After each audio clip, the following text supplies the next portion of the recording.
Hello students, welcome to my channel world of biology. तो आज का जो हमारा टॉपिक है उसका नाम है digestive system in human beings. तो चलिए सबसे पहले हम शुरू करते हैं। तो डाइजेस्टिव सिस्टम में सबसे पहले जो है वो आता है गैस्ट्रो इंटेस्टाइनल ट्रैक्ट, जिसको हम लोग GIT भी बोलते हैं। गैस्ट्रो इंटेस्टाइनल ट्रैक्ट एक ऑर्गन सिस्टम है और इसमें वो वाले ऑर्गन्स आते हैं जो फूड को इनटेक करने में, फूड की डाइजेशन करने में, उनको एब्जॉर्ब करने में और उसकी एजेशन करने में जो ऑर्गन्स हेल्प करते हैं ह्यूमन बींग्स की, उस ऑर्गन सिस्टम को बोलते गैस्ट्रो इंटेस्टाइनल ट्रैक्ट या फिर GIT। ह्यूमन GIT जो है वो दो पार्ट्स में डिवाइड होता है। First one is upper GIT and the second one is lower GIT। तो अपर GIT में आता है buccal cavity, pharynx, oesophagus, stomach and duodenum. Lower GIT में आता है most of the small intestine, small intestine का मोस्ट पार्ट और and whole of the large intestine, और लार्ज इंटेस्टाइन का होल पार्ट जो होता है वो लोअर GIT में आता है। अब हम लोग स्टार्ट करते हैं सबसे पहले अपर GIT से, मतलब बक्कल कैविटी से। तो बक्कोफेरेंजियल कैविटी ये सबसे पहला पार्ट है। ये फर्दर तीन पार्ट्स में डिवाइड होता है। फर्स्ट है vestibule, second one is buccal cavity and the third one is pharynx. Vestibule जो होता है इसको एक्सटर्नली बॉन्ड करते हैं हमारे लिप्स और हमारे चीक्स, और इंटरनली ये बॉन्डेड होता है हमारे गम्स से और हमारे टीथ से। ओके, सो ये टेम्परेरीली हमारे फूड को स्टोर करके रखता है। उसके बाद सेकंड है वो है buccal cavity. Buccal cavity further तीन पार्ट्स में डिवाइड है, palate, tongue and teeth. Palate जो होता है ये दो टाइप्स का होता है, hard palate and soft palate. Hard palate अगर हम हमारी टंग को roof of the buccal cavity की तरफ इंसर्ट करेंगे तो हम देखेंगे कि वो पार्ट जो होता है थोड़ा हार्ड होता है। वही जो हार्ड पार्ट होता है उसको हम लोग हार्ड पैलेट बोलते हैं। हार्ड पैलेट क्या करता है कि वो फूड को ग्रिप करके रखता है ड्यूरिंग च्यूइंग। जब हमारे फूड को हम च्यूइंग कर रहे होते हैं उस टाइम में हमारे फूड को वो ग्रिप करके रखता है, मतलब कि हमारे फूड को वो टाइटली होल्ड करके रखता है। सॉफ्ट पैलेट थोड़ा उसके पीछे होता है। अगर हम देखेंगे थोड़ा पीछे टंग को इंसर्ट करेंगे तो वहाँ पे एक सॉफ्ट पार्ट होता है, उसको हम सॉफ्ट पैलेट बोलते हैं। वो हमारे फूड की जो फूड बॉल्स जो होते हैं उनको स्वेलिंग करने में वो हमारी हेल्प करता है। ये था palate. Second part is tongue. Tongue जो होती है ये floor of the buccal cavity होती है, मतलब ये हमारे बक्कल कैविटी के फ्लोर को बनाती है। और टंग जो होती है ये थिक मस्कुलर सेंसरी ऑर्गन होता है ह्यूमन बींग का।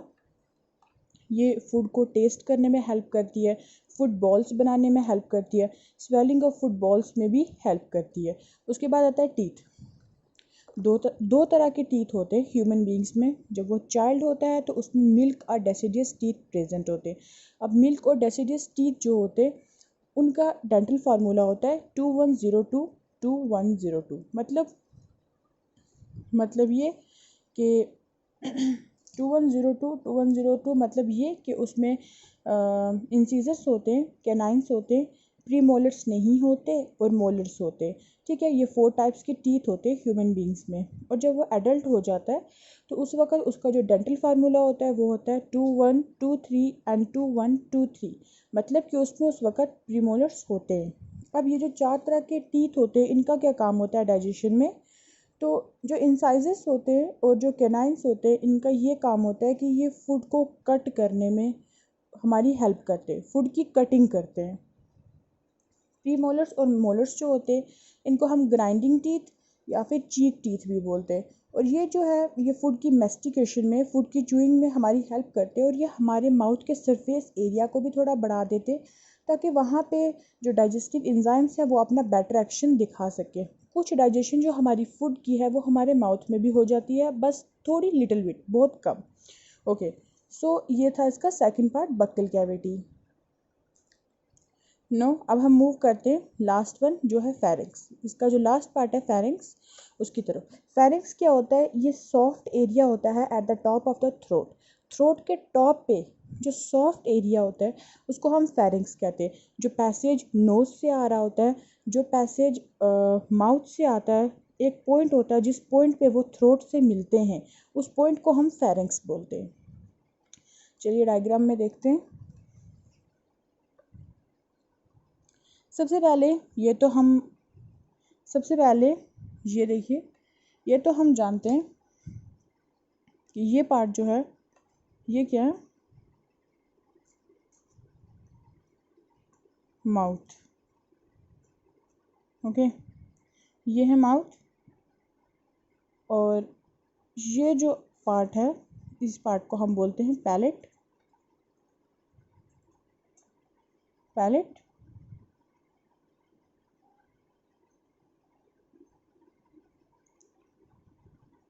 ये है बक्कल कैविटी।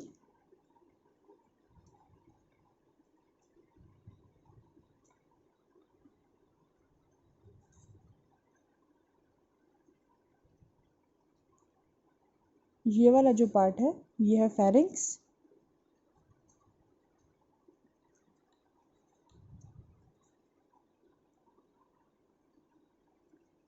ओके, तो अभी हमने इतना पढ़ा है और ये सब यहाँ पे मेंशन है। उसके बाद आता है सेकंड पार्ट, जिसको हम लोग कहते हैं इसोफेगस।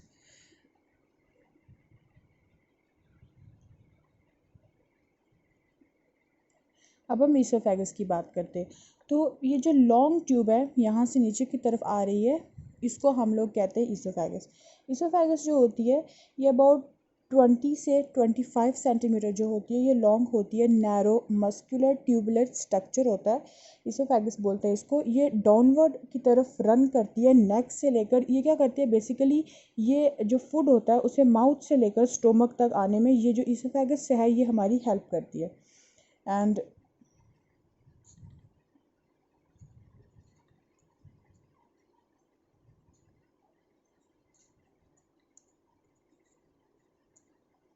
ये है इसोफेगस।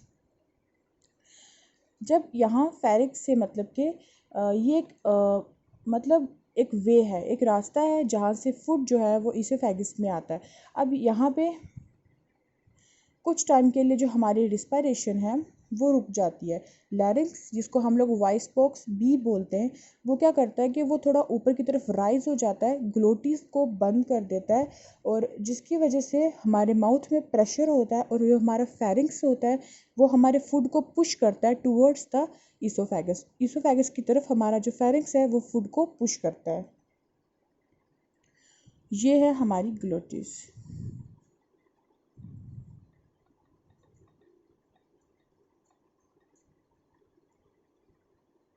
ओके, तो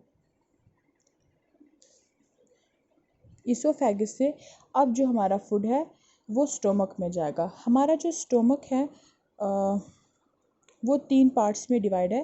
first one is cardiac stomach, and then fundic part, and then pyloric antrum. ठीक है, तो कार्डिक पार्ट या फिर कार्डिक स्टोमक इसका फर्स्ट पार्ट है। फर्स्ट ऑफ ऑल स्टोमक होता क्या है? स्टोमक एक थिक मस्कुलर जे शेप्ड का ऑर्गन होता है जो left upper part of abdominal cavity में प्रेजेंट होता है। Left upper part of abdominal cavity. तो जैसे हम देख सकते हैं यहाँ पे ये थोड़ा ऐसे जे शेप दे रहा है, जैसे कि जे होता है, इसीलिए हम इसको जे शेप स्ट्रक्चर बोलते हैं।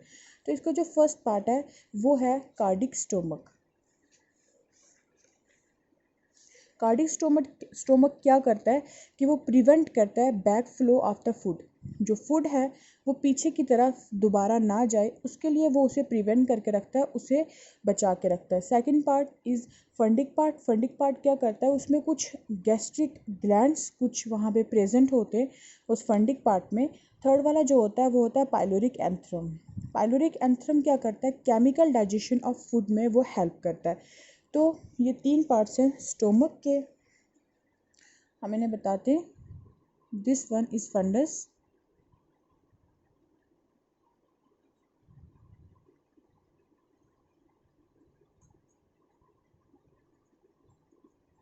ये है फंडस पार्ट। ये है कार्डिक पार्ट।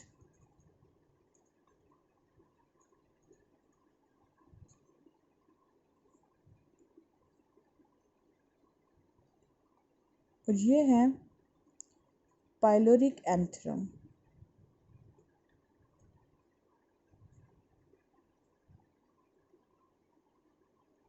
ओके, तो ये 3 पार्ट है हमारे स्टोमक के। उसके बाद क्या होता है, स्टोमक के बाद जो हमारा जो काइम है वो यहाँ से ड्यूडेनियम में जाता है, ठीक है। अब जो फूड है वो जो है वो काइम में चेंज हो गया। काइम क्या होता है? ये एक एसिडिक फ्लूइड होता है जिसमें जो मिक्सचर होता है गैस्ट्रिक जूसेस का और पार्शली डाइजेस्टेड फूड का, ठीक है। तो इसको हम काइम बोलते हैं। अब ये जो है यहाँ स्टोमक से एक सी शेप का कर्व है, ये देखिए, ये जो हमें थोड़ा सा सी जैसा दिख रहा है लेकिन ये हमें हाफ ही दिख रहा है, लेकिन ये जो सी टाइप का कर्व होता है इसको ड्यूडेनम बोलते हैं।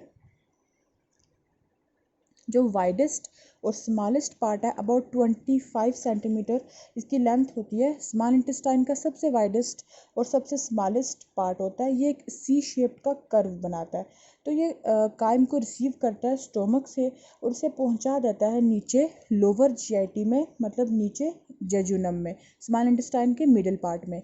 अब यहाँ तक हम बात करते हैं तो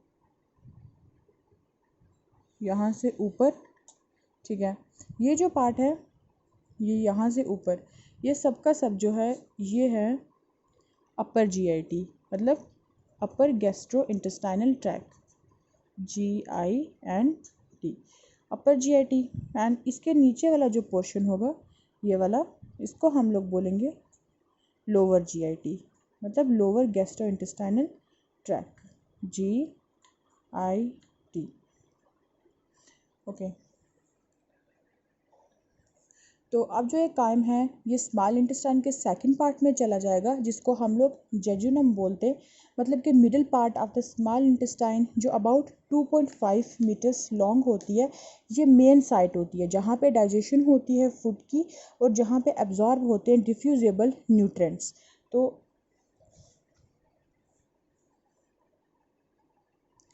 ये वाला जो पार्ट है ये दिस वन,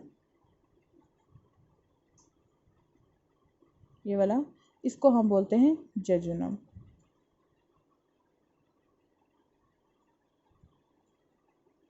ओके, उसके बाद स्मॉल इंटेस्टाइन का लास्ट पार्ट आता है जिसको हम लोग इलियम बोलते हैं। इलियम जो है सबसे ज़्यादा लॉन्गेस्ट पार्ट होता है स्मॉल इंटेस्टाइन का, अबाउट 3 मीटर्स लॉन्ग होता है और ये मोर कॉइल्ड होता है जेजुनम से।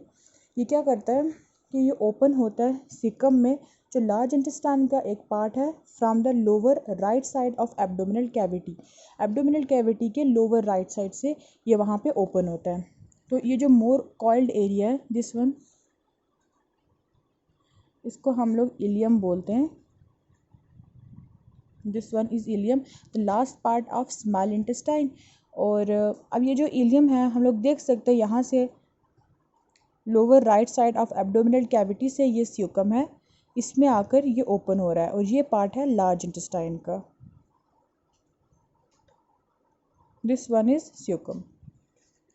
ओके, सो अब ये जो स्यूकम होता है, सबसे पहले हम लोग बात करते हैं, अब हम लार्ज इंटेस्टाइन में आ चुके हैं। तो लार्ज इंटेस्टाइन अबाउट 1.5 मीटर जो होती है लॉन्ग होती है और इसका सबसे पहला पार्ट है उसको हम लोग सीकम बोलते हैं। सीकम जो होता है ये एक स्मॉल पाउच लाइक स्ट्रक्चर होता है, ठीक है।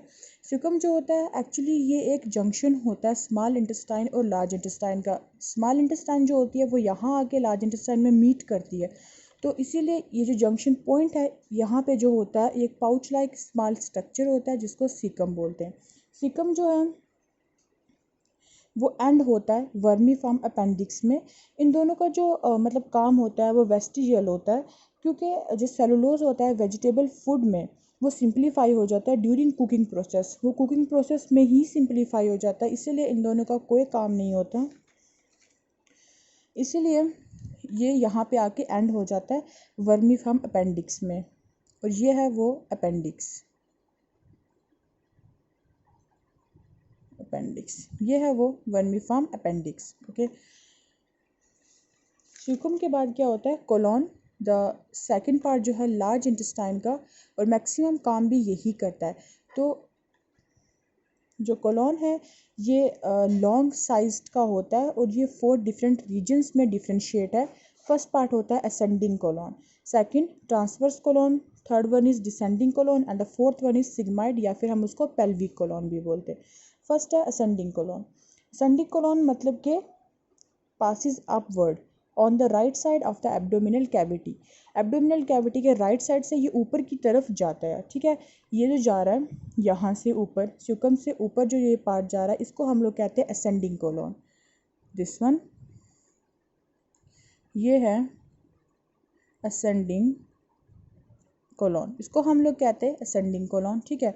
उसके बाद दूसरा है ट्रांसवर्स कोलोन, तो ये जो इधर से इधर जा रहा है इसको हम लोग कहते हैं ट्रांसवर्स कोलोन, मतलब कि that bends to the left and runs across the abdominal cavity.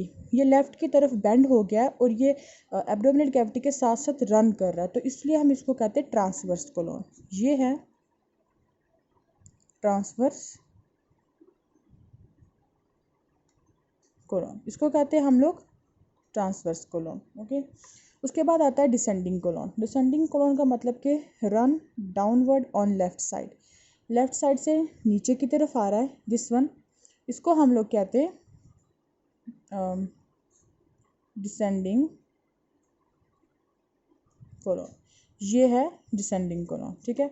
उसके बाद आता है लास्ट वन जिसको हम सिग्मॉइड या फिर पेल्विक कोलोन भी कहते हैं, जो एस शेप का होता है और ये जॉइन करता है रेक्टम को। यहाँ पे आता है रेक्टम, ये रेक्टम को जॉइन करता है। कोलोन क्या करता है, ये है सिग्मॉइड,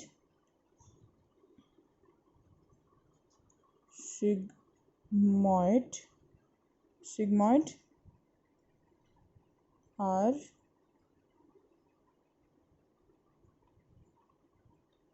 पेल्विक कोलोन इसको बोलते हैं। अब ये यहाँ से ज्वाइन कर देगा रेक्टम को। अब जो कोलोन जो होता है लार्ज इंटेस्टाइन का, वो क्या करता है, एब्जॉर्ब करता है वाटर को, मतलब कि कुछ अगर पानी या कुछ मिनरल्स रह जाते हैं तो वो यहाँ पर आकर उसको एब्जॉर्ब कर लेता है। उसके बाद जो अनडाइजेस्टेड फूड होता है उसको फीसिस में चेंज करने के लिए भी ये जो सिग्माइड कोलोन या फिर पेल्विक कोलोन है यहाँ पे ये हेल्प करते हैं। लार्ज इंटेस्टाइन इसी काम में हेल्प करता है कि जो अनडाइजेस्टेड फूड होता है या फिर कुछ सर्टेन ड्रग्स जो होते हैं जो हमारे ब्लड में होते हैं, like calcium, magnesium, iron, phosphorus, ये वहाँ से ब्लड्स को, मतलब ब्लड से इन क्या कहते हैं हम, इन एंजाइम्स को या इन ड्रग्स को लेकर हमारे लार्ज इंटेस्टाइन में आता है, जहाँ पे ये इजस्ट हो जाते हैं आउट विद फीसिस के साथ ये बाहर निकल जाते हैं अगर इनकी हमारी बॉडी में ज़रूरत नहीं होती है तो। और उसके बाद लास्ट वन इज़ रेक्टम। अब हम रेक्टम की बात करते हैं तो ये है rectum, this one is called rectum, TUM, इसको हम बोलते हैं रेक्टम। और रेक्टम क्या करता है, ये डायलेटेड, सबसे ज़्यादा डायलेटेड पार्ट होता है लार्ज इंटेस्टाइन का, और ये क्या करता है कि ये एनस में ओपन होता है, दिस वन इज़ एनस। ये टेम्परेरी स्टोर करके रखता है फीसिस को और उसकी इजेक्शन में भी ये रेक्टम हेल्प करता है। उसके बाद आता है anus, this one is anus. Anus क्या करता है कि बस इसका सिंपली यही काम होता है कि जो ये फीसिस को इजेस्ट करता है आउट, मतलब कि इजेक्शन ऑफ फीसिस जो है वो एनस से हो जाती है बाहर। तो ये था हमारा डाइजेस्टिव सिस्टम ऑफ मैन, मतलब digestive system of human beings. ये थी हमारी उसका प्रोसेस कि ह्यूमन बींग्स में डाइजेस्टिव सिस्टम कैसा होता है और वो क्या फंक्शन करता है और उसके अंदर क्या, कैसे उसके अंदर सारे फंक्शंस होते हैं। तो